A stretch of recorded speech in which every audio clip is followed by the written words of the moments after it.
ਅੱਜ ਸ਼੍ਰੋਮਣੀ ਅਕਾਲੀ ਦਲ ਅੰਮ੍ਰਿਤਸਰ ਪ੍ਰਧਾਨ ਅਤੇ ਸੰਗਰੂਰ ਤੋਂ ਮੈਂਬਰ ਪਾਰਲੀਮੈਂਟ ਸਰਦਾਰ ਸਿਮਰਨਜੀਤ ਸਿੰਘ ਮਾਨ ਨੇ ਸੰਗਰੂਰ ਵਿਖੇ ਪ੍ਰੈਸ ਨਾਲ ਪੰਜਾਬ ਦੇ ਭਖਦੇ ਮੁੱਦਿਆਂ ਤੇ ਵਿਚਾਰ ਸਾਂਝੇ ਕੀਤੇ। ਉਹਨਾਂ ਵਿਦੇਸ਼ਾਂ ਵਿੱਚ ਸਿੱਖਾਂ ਦੇ ਹੋ ਰਹੇ ਕਤਲ ਅਤੇ ਮੁਸਲਿਮ ਬੀਬੀ ਬਾਨੋ ਦੇ ਬਲਾਤਕਾਰ ਅਤੇ ਪਰਿਵਾਰ ਦੇ ਕਤਲਾਂ ਦੀ ਰਿਹਾਈ ਦੇ ਮੁੱਦੇ ਤੇ ਗੱਲ ਕਰਦਿਆਂ ਕਿਹਾ ਕਿ ਉਹਨਾਂ ਮੁਲਜ਼ਮਾਂ ਨੂੰ 20 ਸਾਲ ਦੀ ਸਜ਼ਾ ਹੋਈ ਸੀ ਤੇ ਸਜ਼ਾ ਦੌਰਾਨ ਵਾਰ-ਵਾਰ ਗੁਜਰਾਤ ਸਰਕਾਰ ਉਹਨਾਂ ਨੂੰ ਪੈਰੋਲ ਦਿੰਦੀ ਰਹੀ, ਫਿਰ ਉਹਨਾਂ ਦੀ ਸਜ਼ਾ ਮੁਆਫ ਕਰ ਰਿਹਾ ਵੀ ਕਰ ਦਿੱਤਾ। ਹੁਣ ਬੀਬੀ ਬਾਨੋ ਵੱਲੋਂ ਕੀਤੇ ਸੰਘਰਸ਼ ਦੇ ਸਦਕਾ ਗੁਜਰਾਤ ਸਰਕਾਰ ਨੂੰ ਆਪਣਾ ਫੈਸਲਾ ਬਦਲਣਾ ਪਿਆ, ਪਰ ਇਹ ਸਾਰੀ ਕਾਰਵਾਈ ਗੁਜਰਾਤ ਅਤੇ ਕੇਂਦਰ ਸਰਕਾਰ ਦੀ ਕਾਰਗੁਜ਼ਾਰੀ ਤੇ ਵੱਡੇ ਸਵਾਲ ਖੜੇ ਕਰਦੀ ਹੈ ਕਿ ਇੰਨੇ ਗੰਭੀਰ ਇਲਜ਼ਾਮਾਂ ਵਿੱਚ ਦੋਸ਼ੀ ਮੁਲਜ਼ਮਾਂ ਨੂੰ ਅਦਾਲਤ ਨੇ ਆਜ਼ਾਦ ਕਰ ਦਿੱਤਾ ਸੀ। ਉਹਨਾਂ ਕਿਹਾ ਕਿ ਭਾਰਤ ਸਰਕਾਰ ਵਿਦੇਸ਼ਾਂ ਵਿੱਚ ਸਿੱਖਾਂ ਦੇ ਕਤਲ ਕਰਵਾ ਰਹੀ ਹੈ, ਜਿਸ ਦੇ ਸਬੂਤ ਜਲਦੀ ਹੀ ਸਾਹਮਣੇ ਆਉਣ ਦੀ ਸੰਭਾਵਨਾ ਹੈ। ਜਿਹੜਾ ਬੀਬੀ ਬਾਨੋ ਦਾ ਬਲਾਤਕਾਰ ਕਰਕੇ ਉਹਦੀ ਛੋਟੀ ਧੀ ਨੂੰ ਮਾਰਤਾ, ਉਹਦੇ 11 ਦੇ ਕਰੀਬ ਰਿਸ਼ਤੇਦਾਰ ਮਾਰਤੇ ਹਿੰਦੂਤਵਾ ਦੇ ਕੱਟੜ RSS ਬੰਦਿਆਂ ਨੇ, ਔਰ ਫਿਰ ਉਹਨਾਂ ਨੂੰ 20 ਸਾਲ ਦੀ ਸਜ਼ਾ ਹੋਈ। 20 ਸਾਲ ਦੇ ਦੌਰਾਨ ਗੁਜਰਾਤ ਦੀ ਗਵਰਨਮੈਂਟ ਉਹਨਾਂ ਨੂੰ ਪੈਰੋਲ ਦਿੰਦੀ ਰਹੀ, ਜਿਹੜੀ ਕਿ ਸੁਪਰੀਮ ਕੋਰਟ ਨੇ ਕਿਹਾ ਕਿ ਤੁਸੀਂ ਨਹੀਂ ਸੀ ਦੇ ਸਕਦੇ, ਕਿਉਂ ਕਰਕੇ ਇਹ ਸਜ਼ਾ ਬੰਬੇ ਹਾਈ ਕੋਰਟ ਨੇ ਦਿੱਤੀ ਹੈ ਅਤੇ ਬੰਬੇ ਹਾਈ ਕੋਰਟ ਪੈਰੋਲ ਦੇ ਸਕਦੀ ਸੀਗੀ ਅਤੇ ਬੰਬੇ ਹਾਈ ਕੋਰਟ ਉਹਨਾਂ ਦੀ ਰਿਹਾਈ ਕਰ ਸਕਦੀ ਸੀਗੀ। ਜਿੱਦਣ ਨਵੇਂ ਬਿੱਲ ਕਾਨੂੰਨ ਦੇ ਪਾਸ ਹੋਏ ਹੈ, ਉਦੋਂ ਸਾਰੀ ਓਪੋਜੀਸ਼ਨ ਪਾਰਟੀਜ਼ ਨੂੰ ਸਸਪੈਂਡ ਕਰਕੇ ਓਮ ਬਿਰਲਾ ਸਾਡੇ ਸਪੀਕਰ ਨੇ ਬਾਹਰ ਕੱਢਤੇ ਸੀਗੇ। ਇਕੱਲਾ ਮੈਂ ਰਹਿ ਗਿਆ ਸੀਗਾ ਪਾਰਲੀਮੈਂਟ ਦੇ ਵਿੱਚ, ਅਤੇ ਜਿਹੜੀ ਮੈਂ ਸਪੀਚ ਕਾਨੂੰਨ ਦੇ ਬਿੱਲਾਂ ਦੇ ਉੱਤੇ ਕਾਨੂੰਨ ਦੇ ਉੱਤੇ ਸੁਣੀ, ਉਹਦੇ ਵਿੱਚ ਅਮਿਤ ਸ਼ਾਹ ਜੀ ਨੇ ਖਾਸ ਕਿਹਾ ਕਿ ਜਿਹੜਾ ਜਬਰ ਜਨਾਹ ਕਰੂਗਾ, ਪਹਿਲਾਂ ਉਹਨੂੰ ਸਜ਼ਾ ਥੋੜ੍ਹੀ ਮਿਲਦੀ ਸੀ, ਹੁਣ ਮੌਤ ਦੀ ਸਜ਼ਾ ਦਿੱਤੀ ਗਈ ਹੈ। ਹੁਣ ਜੇ BJP ਅਤੇ RSS ਨੇ ਬਲਾਤਕਾਰ ਅਤੇ ਜਬਰ ਜਨਾਹ ਐਡਾ ਵੱਡਾ ਜੁਰਮ ਸਮਝਿਆ, ਜਿਹਦੇ ਕਰਕੇ ਮੌਤ ਦੀ ਸਜ਼ਾ ਹੁਣ ਨਵੇਂ ਕਾਨੂੰਨਾਂ ਦੇ ਵਿੱਚ ਪਾਤੀ ਹੈ, ਅਤੇ ਫਿਰ ਇਹੀ ਸਰਕਾਰ ਹੈ ਜਿਹਦੀ ਸੋਚ 2014 ਤੋਂ ਹੋਣੀ ਚਾਹੀਦੀ ਸੀ, ਜਦੋਂ ਸੈਂਟਰ ਦੇ ਵਿੱਚ ਇਹਨਾਂ ਨੇ ਸਰਕਾਰ ਸੈਂਟਰ ਦੀ ਸਾਂਭੀ ਹੈ। ਇਹਨਾਂ ਨੇ ਫਿਰ ਪਿਛਲੇ ਸਾਲ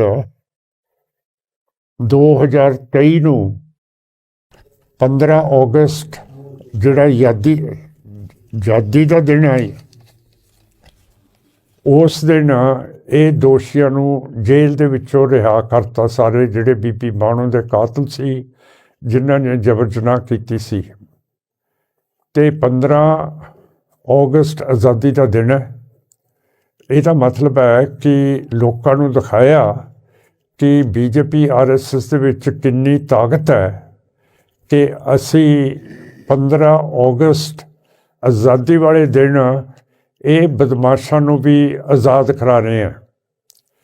ਫਿਰ ਇਹਨਾਂ ਨੇ ਲੋਕੀ ਇਕੱਠੇ ਕਰ ਲਏ ਅਤੇ ਪਾਣੀ ਦੀਆਂ ਬਾਲਟੀਆਂ ਲੈ ਲਈਆਂ, ਥੱਲੇ ਬਾਟੇ ਵਿਛਾਤੇ ਅਤੇ ਇਹ ਬਦਮਾਸ਼ਾਂ ਦੇ ਪੈਰ ਧੋਤੇ।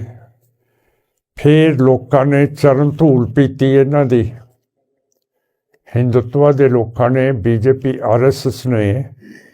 ਸੋ ਮੇਰਾ ਮਤਲਬ ਹੈ ਕਿ ਇਹ ਇੰਡੀਆ ਅਤੇ ਇਹ ਸਰਕਾਰ ਸਿਵਲਾਈਜ਼ਡ ਹੈ, ਇਸ ਨੂੰ ਮਨੁੱਖਤਾ ਦੇ ਕਾਨੂੰਨ ਦਾ ਪਤਾ ਹੈ ਕਿ ਨਹੀਂ ਪਤਾ, ਜਿਹੜਾ ਸਾਡੇ ਉੱਤੇ ਰਾਜ ਕਰ ਰਹੀ ਹੈ।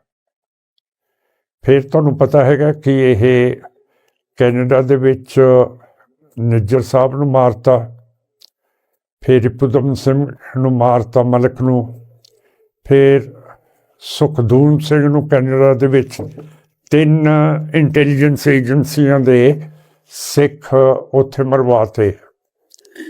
ਫਿਰ ਬਰਤਾਨੀਆ ਦੇ ਵਿੱਚ ਅੰਮ੍ਰਿਤਪਾਲ ਸਿੰਘ ਖੰਡਾ, ਉਹ ਮਰਵਾਤਾ।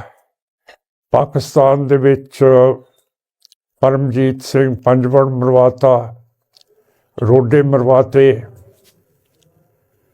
ਫਿਰ ਹਰਿਆਣੇ ਦੇ ਵਿੱਚ ਦੀਪ ਸਿੰਘ ਸਿੱਧੂ ਮਰਵਾਤਾ, ਪੰਜਾਬ ਦੇ ਵਿੱਚ ਮੂਸੇਵਾਲ ਮਰਵਾਤਾ। ਇਹ ਸਾਰੀਆਂ ਚੀਜ਼ਾਂ ਦੇ ਉੱਤੇ ਸਿੱਖਾਂ ਦੇ ਉੱਤੇ ਬਹੁਤ ਪ੍ਰਭਾਵ ਪਿਆ ਕਿ ਅੱਜ ਇਹ ਤੁਸੀਂ ਕਿਵੇਂ ਬਾਹਰ ਦੇ ਕਾਨੂੰਨ ਤੋੜ ਕੇ ਬਾਹਰ ਦੇ ਮੁਲਕਾਂ ਦੇ ਵਿੱਚ ਤੁਸੀਂ ਕਤਲ ਕਰਾ ਰਹੇ ਹੋ। ਇਹਦਾ ਮਕਸਦ ਇਹੀ ਹੈ ਕਿ ਮੁਸਲਮਾਨਾਂ ਨੂੰ ਤਾਂ ਅਸੀਂ ਠੋਕ ਕੇ ਕਸ਼ਮੀਰ ਦੇ ਵਿੱਚ ਕਰ ਦਿੱਤਾ ਹੈਗਾ, ਉਹਨਾਂ ਦੀ ਸਟੇਟ ਨੂੰ ਯੂਨੀਅਨ ਟੈਰੀਟਰੀ ਬਣਾਤਾ, ਉਹਨਾਂ ਦੀ ਅਸੈਂਬਲੀ ਅਸੀਂ ਭੰਗ ਕਰਤੀ ਹੈ, ਉਹਨਾਂ ਦੇ ਪੰਚਾਇਤ ਦੇ ਇਲੈਕਸ਼ਨਸ ਨਹੀਂ ਅਸੀਂ ਕਰਾ ਰਹੇ ਅਤੇ ਇਲੈਕਸ਼ਨਸ ਆਉਣ ਵਾਲੇ ਹੈ ਅਤੇ ਅਸੀਂ ਹਿੰਦੂਤਵ ਨੂੰ ਦਿਖਾਉਣਾ ਕਿ ਮੁਸਲਮਾਨਾਂ ਨੂੰ ਤਾਂ ਅਸੀਂ ਠੋਕ ਕੇ ਰੱਖ ਦਿੱਤਾ ਹੈਗਾ, ਬਾਕੀ ਰਹਿ ਗਏ ਹੈ ਭੁੜਕੇ ਹੋਏ ਸਿੱਖ। ਇਹਨਾਂ ਨੂੰ ਵੀ ਜਿੱਥੇ ਇਹ ਹੈਗੇ ਆ ਉੱਥੇ ਅਸੀਂ ਇਹਨਾਂ ਨੂੰ ਠੋਕੀ ਜਾਂਦੇ ਹਾਂ, ਅਸੈਸੀਨੇਟ ਕਰੀ ਜਾਂਦੇ ਹਾਂ ਕਾਨੂੰਨ ਦੇ ਬਗੈਰ। ਇਹਦੇ ਉੱਤੇ ਅਸਰ ਜਿਹੜੇ ਜਮਹੂਰੀਅਤ ਪਸੰਦ ਮੁਲਕ ਹੈ ਉਹਨਾਂ ਦੇ ਉੱਤੇ ਬਹੁਤ ਪਿਆ, ਕਿਉਂ ਕਰਕੇ ਇਹ ਕਤਲਾਂ ਤੋਂ ਬਾਅਦ ਬਾਈਡਨ ਸਾਹਿਬ ਆਪ G20 ਦੀ ਮੀਟਿੰਗ ਦੇ ਵਿੱਚ ਮੋਦੀ ਸਾਹਿਬ ਦੇ ਨਾਲ ਗੱਲਬਾਤ ਕਰਕੇ ਗਏ ਹੈ ਕਿ ਇਹ ਕੰਮ ਕਿਵੇਂ ਕੀਤਾ ਤੁਸੀਂ, ਇਹ ਸਾਡਾ ਜਿਹੜਾ ਪੰਨੂ ਸੀਗਾ ਉਹਨੂੰ ਵੀ ਤੁਸੀਂ ਮਰਵਾ ਦੇਣਾ ਸੀ ਅਮਰੀਕਾ ਦੇ ਵਿੱਚ, ਪਰ ਸਾਡੀਆਂ ਏਜੰਸੀਜ਼ ਨੂੰ ਪਤਾ ਲੱਗ ਗਿਆ ਅਤੇ ਅਸੀਂ ਉਹਨੂੰ ਬਚਾਤਾ ਅਤੇ ਤੁਹਾਡਾ ਮੁਲਜ਼ਮ ਜਿਹਨੇ ਮਰਵਾਉਣਾ ਸੀ ਉਹ ਅਸੀਂ ਫੜ ਲਿਆ। ਸੋ ਉਸ ਤੋਂ ਬਾਅਦ ਅਮਰੀਕਾ ਦਾ ਫੋਰਨ ਸੈਕਟਰੀ ਇਹ ਸੈਕਟਰੀ ਆਫ ਸਟੇਟ ਜਿਹੜਾ ਫੋਰਨ ਮਿਨਿਸਟਰ ਹੁੰਦਾ ਉਹ ਇੱਥੇ ਆਇਆ, ਡਿਫੈਂਸ ਸੈਕਟਰੀ ਆਸਟਨ ਉਹ ਇੰਡੀਆ ਦਾ ਦੌਰਾ ਕੱਢ ਕੇ ਗਿਆ, ਫਿਰ ਨੈਸ਼ਨਲ ਸਿਕਿਉਰਿਟੀ ਐਡਵਾਈਜ਼ਰ ਜਿਹੜਾ ਅਮਰੀਕਾ ਦਾ ਸੁਲੇਮਾਨ ਉਹ ਵੀ ਇੰਡੀਆ ਹੋ ਕੇ ਗਿਆ। ਹੁਣ ਥੋੜ੍ਹੇ ਦਿਨ ਹੋਏ ਹੈ FBI ਦਾ ਡਾਇਰੈਕਟਰ ਵੀ ਇੰਡੀਆ 'ਚ ਆਇਆ ਹੈ ਅਤੇ ਉਹ ਪੁੱਛ ਰਹੇ ਹੈ ਕਿ ਇਹਦੇ ਪਿੱਛੇ ਕਿਹੜੇ ਕਿਹੜੇ ਬੰਦੇ ਜ਼ਿੰਮੇਵਾਰ ਹੈ। ਹੁਣ ਗੱਲ ਇੱਥੋਂ ਤੱਕ ਹੁੰਦੀ ਹੈ ਕਿ ਇਹ ਸਾਰੇ ਮਹਿਕਮੇ ਜਿੰਨਿਆਂ ਨੇ ਵੀ ਇਹ ਕਤਲ ਕਰਾਏ ਹੈ, ਨੈਸ਼ਨਲ ਸਿਕਿਉਰਿਟੀ ਐਡਵਾਈਜ਼ਰ, ਰॉ ਦਾ ਡਾਇਰੈਕਟਰ, IB ਦਾ ਡਾਇਰੈਕਟਰ, ਮਿਲਟਰੀ ਇੰਟੈਲੀਜੈਂਸ ਦਾ ਡਾਇਰੈਕਟਰ, ਇਹ ਪਾਰਲੀਮੈਂਟ ਨੂੰ ਜ਼ਿੰਮੇਵਾਰ ਨਹੀਂ ਹੈ ਅਤੇ ਨਾ ਇਹ ਪਾਰਲੀਮੈਂਟ ਨੂੰ ਇਹ ਅਕਾਊਂਟੇਬਲ ਹੈਗੇ ਹੈ। ਇਹਨਾਂ ਦੀਆਂ ਜਿਹੜੀਆਂ ਸੀਕਰੇਟ ਸਰਵਿਸ ਫੰਡਸ ਹੈਗੀਆਂ ਉਹਨਾਂ ਦਾ ਆਡਿਟ ਬਿਲਕੁਲ ਨਹੀਂ ਕੀਤਾ ਜਾਂਦਾ, ਜਿਹਦਾ ਮਤਲਬ ਹੈ ਜੋ ਮਰਜ਼ੀ ਕਰਾਈ ਜਾਣ। ਹੁਣ ਗੱਲ ਇਹ ਹੈ ਕਿ ਇਹ ਬਰਤਾਨੀਆ ਦੇ ਵਿੱਚ ਵੀ ਇੰਟੈਲੀਜੈਂਸ ਸਰਵਿਸਿਜ਼ ਹੈਗੀਆਂ, ਪਰ ਉਹਨਾਂ ਦੀ ਸੀਕਰੇਟ ਸਰਵਿਸ ਫੰਡ ਦਾ ਆਡਿਟ ਹੁੰਦਾ ਹੈ ਅਤੇ ਉਹ ਪਾਰਲੀਮੈਂਟ ਨੂੰ ਰਿਸਪੋਂਸੀਬਲ ਅਤੇ ਅਕਾਊਂਟੇਬਲ ਹੈਗੀਆਂ। ਹੁਣ ਜਦੋਂ ਪਾਰਲੀਮੈਂਟ ਨੂੰ ਇਹ ਚੀਜ਼ਾਂ ਰਿਸਪੋਂਸੀਬਲ ਨਹੀਂ ਹੈ ਅਤੇ ਫਿਰ ਸਿੱਧਾ ਦੋਸ਼ ਅਮਿਤ ਸ਼ਾਹ 'ਤੇ ਜਾਂਦਾ ਅਤੇ ਪ੍ਰਾਈਮ ਮਿਨਿਸਟਰ 'ਤੇ ਜਾਂਦਾ ਕਿ ਇਹਦਾ ਜਵਾਬ ਦੇ ਹੁਣ ਪ੍ਰਾਈਮ ਮਿਨਿਸਟਰ ਵੀ ਹੈ ਅਤੇ ਹੋਮ ਮਿਨਿਸਟਰ ਅਮਿਤ ਸ਼ਾਹ ਜੀ ਵੀ ਹੈਗੇ ਆ। ਸੋ ਇਹ ਬੜਾ ਗੰਭੀਰ ਮਸਲਾ ਹੈਗਾ। ਇਹਦੇ ਕਰਕੇ 26 ਤਰੀਕ ਜਿਹੜਾ ਇਹ ਰਿਪਬਲਿਕ ਡੇ ਪਰੇਡ ਹੈ ਉਹਦੇ ਉੱਤੇ ਬਾਈਡਨ ਸਾਹਿਬ ਨੇ ਮੁੱਖ ਮਹਿਮਾਨ ਬਣਨਾ ਸੀਗਾ, ਪਰ ਆਹ ਜਿਹੜੇ ਸਿੱਖਾਂ ਦੇ ਕਤਲ ਕਰਨੇ ਸ਼ੁਰੂ ਕਰ ਦਿੱਤੇ ਹੈ, ਬਾਈਡਨ ਸਾਹਿਬ ਨੇ ਆਪਣੀ ਮੀਟਿੰਗ ਖਤਮ ਕਰ ਦਿੱਤੀ ਹੈ, ਰੱਦ ਕਰ ਦਿੱਤੀ ਹੈ। ਫਿਰ ਤੁਹਾਨੂੰ ਪਤਾ ਹੈ ਕਿ ਇੰਡੀਆ ਦਾ ਸਿੰਘ ਫਸੇ ਹੋਏ ਆ ਪਾਕਿਸਤਾਨ ਅਤੇ ਚੀਨ ਦੇ ਨਾਲ। ਇਸੇ ਕਰਕੇ ਇੰਡੀਆ ਨੇ ਅਮਰੀਕਾ ਦੀ ਡਿਫੈਂਸ ਦੇ ਨਾਲ ਸਮਝੌਤਾ ਕੀਤਾ, ਜਿਹਨੂੰ ਆਪਾਂ ਕਹਿੰਦੇ ਹਾਂ ਕੁਆਡ। 26 ਤਰੀਕ ਨੂੰ ਅਤੇ 27 ਤਰੀਕ ਨੂੰ ਕੁਆਡ ਡਿਫੈਂਸ ਦੀ ਮੀਟਿੰਗ ਦਿੱਲੀ ਦੇ ਵਿੱਚ ਹੋਣੀ ਸੀਗੀ। ਉਹਦੇ ਵਿੱਚ ਜਿਹੜੇ ਕੁਆਡ ਦੇ ਮੈਂਬਰਸ ਹੈਗੇ ਆ, ਜਾਪਾਨ ਦਾ ਪ੍ਰਾਈਮ ਮਿਨਿਸਟਰ ਅਤੇ ਆਸਟ੍ਰੇਲੀਆ ਦਾ ਪ੍ਰਾਈਮ ਮਿਨਿਸਟਰ, ਇਹਨਾਂ ਦੋਨਾਂ ਨੇ ਆਉਣਾ ਸੀਗਾ ਅਤੇ ਜਾਪਾਨ ਅਤੇ ਆਸਟ੍ਰੇਲੀਆ ਦੇ ਪ੍ਰਾਈਮ ਮਿਨਿਸਟਰ ਨੇ ਵੀ ਆਪਣੇ ਦੌਰੇ ਕੈਂਸਲ ਕਰਤੇ ਆ। ਇਹਦਾ ਮਤਲਬ ਹੈ ਕਿ ਇੰਡੀਆ ਦੀ ਜਿਹੜੀ ਗੱਲਬਾਤ ਅਮਰੀਕਾ ਨਾਲ ਚੱਲ ਰਹੀ ਸੀ ਉਹ ਹੁਣ ਗਈ ਹੈ ਟੁੱਟ। ਇਸ ਕਰਕੇ ਜੈ ਸ਼ੰਕਰ ਜੀ ਫੋਰਨ ਮਿਨਿਸਟਰ ਹੁਣ 5 ਦਿਨ ਰੂਸ ਜਾ ਕੇ ਲਗਾ ਕੇ ਆਏ ਹੈ ਪਰ ਰੂਸ ਦੇ ਵਿੱਚ ਯੂਕਰੇਨ ਦੇ ਨਾਲ ਲੜਾਈ ਲੱਗੀ ਹੋਈ ਹੈ।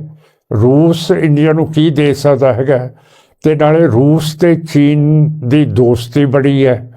ਹੁਣ ਜੇ ਚੀਨ ਫੇਰ ਅਟੈਕ ਕਰਦੇ ਇੰਡੀਆ ਨੂੰ ਤੇ ਅਮਰੀਕਾ ਵੀ ਬਾਹਰ ਰਹਿ ਗਿਆ, ਤੇ ਰੂਸ ਤੇ ਚੀਨ ਤਾਂ ਦੋਸਤੀ ਦੇ ਹੱਥ ਵਧਾਉਂਦੇ ਆ, ਰੂਸ ਕੀ ਕਰੂਗਾ।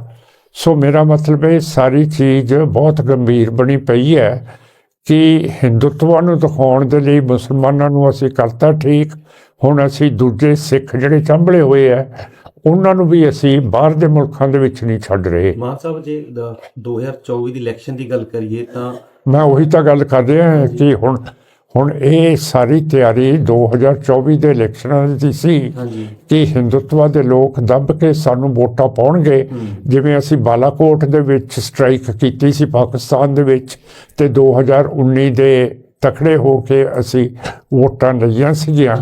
ਇਸੇ ਤਰ੍ਹਾਂ 2024 ਦੇ ਇਲੈਕਸ਼ਨ ਇਸ ਮੁੱਦੇ ਤੇ ਲੜੇ ਜਾ ਰਹੇ ਆ ਕਿ ਮੁਸਲਮਾਨ ਤੇ ਸਿੱਖਾਂ ਨੂੰ ਅਸੀਂ ਠੋਕ ਕੇ ਰੱਖਤਾ। ਪੰਜਾਬ ਦੇ ਵਿੱਚ ਤੁਹਾਨੂੰ ਕੀ ਸੰਭਾਵਨਾ ਲੱਗ ਰਹੀ ਹੈ, ਕਿਉਂਕਿ ਸ਼੍ਰੋਮਣੀ ਅਕਾਲੀ ਦਲ ਦੁਬਾਰਾ ਜਿਹੜਾ ਢੀਂਡਸਾ ਗਰੁੱਪ ਹੈਗਾ ਇਕੱਠਾ ਹੋ ਰਿਹਾ ਹੈਗਾ, ਕਿਉਂਕਿ ਲਗਾਤਾਰ ਮੀਟਿੰਗਾਂ ਚੱਲ ਰਹੀਆਂ ਨੇ ਕਿ ਆਸਰਾਈਆਂ ਲੱਗ ਰਹੀਆਂ ਨੇ ਕਿ ਦੁਬਾਰਾ ਤੋਂ ਜਿਹੜਾ ਸ਼੍ਰੋਮਣੀ ਅਕਾਲੀ ਦਲ ਦੇ ਵਿੱਚ ਜਾ ਸਕਦਾ ਹੈ ਢੀਂਡਸਾ ਪਰਿਵਾਰ। ਦੇਖੋ, ਢੀਂਡਸਾ ਸਾਹਿਬ ਬਹੁਤ ਨੇਕ ਸਾਡੇ ਸਿਆਸਤਦਾਨ ਹੈ, ਸੀਨੀਅਰ ਹੈ, ਪਰ ਉਹਨਾਂ ਨੇ ਕਿਹਾ ਸੀਗਾ ਕਿ ਅਸੀਂ ਸੁਖਬੀਰ ਦੇ ਥੱਲੇ ਨਹੀਂ ਇਹ ਕਰ ਸਕਦੇ ਹੈਗੇ, ਅਸੀਂ ਸੁਖਬੀਰ ਦੀ ਪ੍ਰਧਾਨਗੀ ਹੇਠ ਨਹੀਂ ਰਹਿ ਰਹੇ। ਫਿਰ ਇਹ ਤਾਂ ਜਿੰਨੇ ਵੀ ਸਮਰਥਕ ਹੈਗੇ ਹੈ ਢੀਂਡਸਾ ਸਾਹਿਬ ਦੇ, ਸਾਡੇ ਨਾਲ ਵੀ ਹੈਗੇ ਇੱਥੇ ਅਸੀਂ ਕੰਮ ਕਰਦੇ ਹਾਂ, ਉਹ ਇਸ ਨੂੰ ਬਹੁਤ ਜ਼ਲਾਲਤ ਮਹਿਸੂਸ ਕਰਦੇ ਆ ਕਿ ਬੁੱਢੇ ਵੇਲੇ ਅਖੀਰਲੇ ਵੇਲੇ ਜਿਹੜੇ ਇਹਨਾਂ ਨੇ ਬਚਨ ਕੀਤੇ ਸੀ ਢੀਂਡਸਾ ਸਾਹਿਬ ਨੇ ਉਹ ਰੱਖੇ ਨਹੀਂ, ਤੇ ਸੁਖਬੀਰ ਤਾਂ ਪ੍ਰੈਜ਼ੀਡੈਂਟ ਰਹੂਗਾ। ਤੇ ਇਹਨਾਂ ਨੇ ਕਿਹਾ ਸੀਗਾ ਅਸੀਂ ਸੁਖਬੀਰ ਦੇ ਖਿਲਾਫ ਇੱਕ ਛੋਟੇ ਜਿਹੇ ਕਾਕੇ ਦੇ ਖਿਲਾਫ ਨਾਲ ਅਸੀਂ ਨਹੀਂ ਇਹਦੇ ਥੱਲੇ ਚੱਲ ਸਕਦੇ।